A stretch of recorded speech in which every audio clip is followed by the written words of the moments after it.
Bonjour, c'est Christophe de la série Chronique d'une cèpe. Je vais essayer de vous faire une vidéo assez courte qui vient en complément de la vidéo précédente sur la remyélinisation. Le point important qui est à retenir, c'est que on a quand même une étude des années 2000 puis 2005 aussi qui ont prouvé que la remyélinisation était possible. Donc les plaques que l'on voit sur nos IRM quand on a une sclérose en plaques, le côté inéluctable, inévitable et on ne peut pas faire marche arrière, c'est-à-dire que c'est sclérosé, ça restera tout le temps comme ça, et ben l'étude a mis en évidence que c'est pas ça, que c'est complètement faisable. Même les hygiénistes qui comment dire, qui utilisent beaucoup de fruits, des baies, du citron, etc. Le disent depuis des années déjà, des dizaines d'années, ils le disent bien que tout ce qui est système nerveux, ça se reconstruit. La régénération existe, elle est en chacun de nous. Donc c'est pas parce qu'on croit qu'on est dépendant d'un élément extérieur que ça n'existe pas. La régénération existe et les études le prouvent, on peut remyéliniser. Ça, c'est le premier point. Le deuxième point que je voulais aborder, c'est la plasticité neuronale. C'est une capacité, notamment en neurosciences, on a vu ça beaucoup. On a montré cette plasticité. Je vais vous l'expliquer vite fait. Donc en fait, le système nerveux dont chacun dispose, il y a le système nerveux central et le système nerveux périphérique. Le système nerveux central, c'est très simple, c'est cerveau, moelle épinière. Okay, et ensuite, après, il y a une distribution beaucoup plus fine, avec des milliers et des millions de circuits qui vont dans toutes les moindres parties de notre corps pour pouvoir avoir un retour nerveux, c'est-à-dire par exemple la sensibilité, pour pouvoir lancer une commande, bouger un orteil, un doigt, etc. Donc je vais vous symboliser ça si vous voulez. Par exemple, le système nerveux central et le système nerveux périphérique. Euh, on pourrait dire que le cerveau, par exemple, c'est une ville, imaginons la capitale. La moelle épinière, ça serait l'autoroute, les grands axes routiers. Et puis ensuite, ça part dans des milliers et des millions de petits axes différents qui seraient plutôt l'équivalent des routes nationales, puis départementales, communales, les sentiers, les chemins, les impasses, tout ce que vous voulez. Donc en fait, on a vraiment le cerveau, la moelle épinière et puis la distribution dans tout le corps.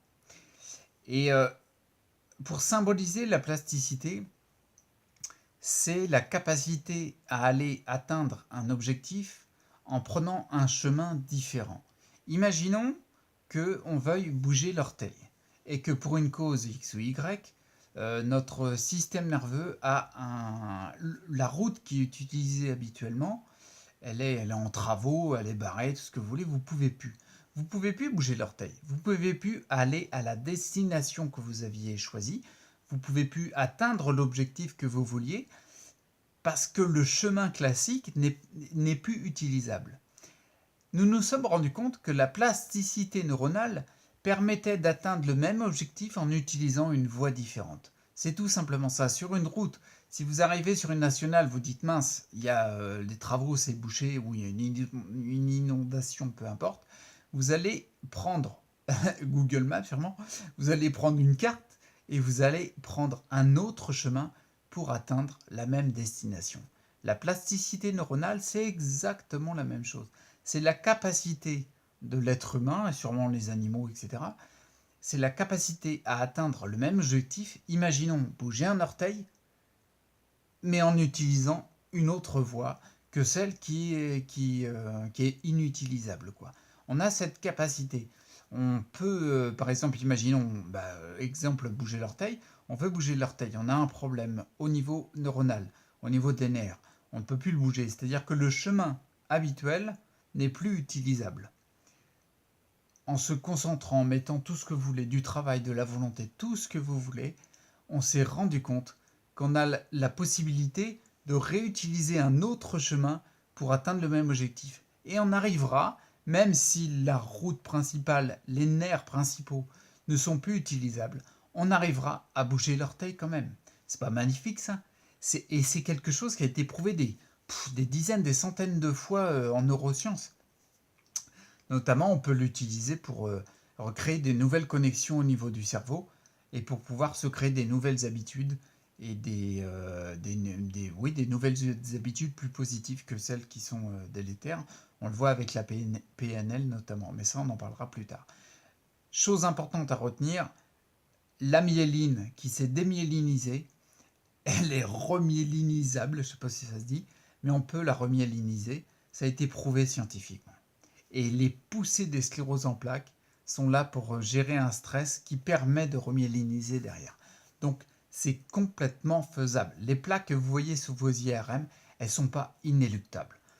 En plus, on s'est rendu compte de la fameuse plasticité du cerveau qui permet, même si des zones sont touchées et sont affectées, seraient inutilisables, on peut utiliser d'autres chemins. On a des millions de circuits neuronaux, on peut les utiliser, il n'y a aucun problème. Donc voilà, c'était ça le point important. Et je voulais finir juste par un exemple.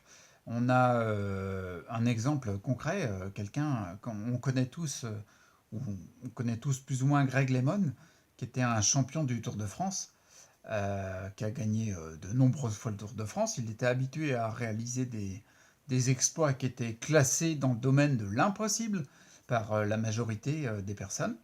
Il s'est retrouvé qu'il a eu, après ses exploits, après avoir gagné plusieurs fois le Tour de France, il s'est retrouvé qu'il a eu un accident. Il s'est retrouvé paralysé des jambes, mais paralysé sec et net, quoi. C'est-à-dire que c'est pas une maladie auto-immune où il y a un problème. Non, non, il bougeait plus les jambes, du tout. Et les médecins lui ont dit c'est mort, c'est fini, commence à t'habituer au fauteuil roulant parce que tu vas l'utiliser souvent. Et ben encore une fois, il s'est fixé un objectif irrésistible. C'est-à-dire qu'il a dit mais non, je finirai sur les Champs-Élysées le Tour de France dans tant de temps. Je crois que c'est donné 3 ans de mémoire. Volonté, travail, détermination, tout ce qu'il y a de possible. Mais là, c'est un exemple concret. Avec la plasticité neuronale, il n'a pas non seulement remarché, au bout de 3 ans, il a gagné le Tour de France avec le maillot jaune. Il a fait les Champs-Élysées avec le maillot jaune. Donc c'est juste un espoir hallucinant. C'est bien la preuve que la plasticité neuronale, ça fonctionne, ça marche. Donc rien n'est perdu. Rien n'est inéluctable.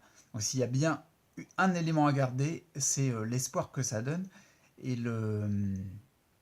Mais il n'y a pas... Quand on le voit par les exemples, rien n'est impossible. On le voit très bien.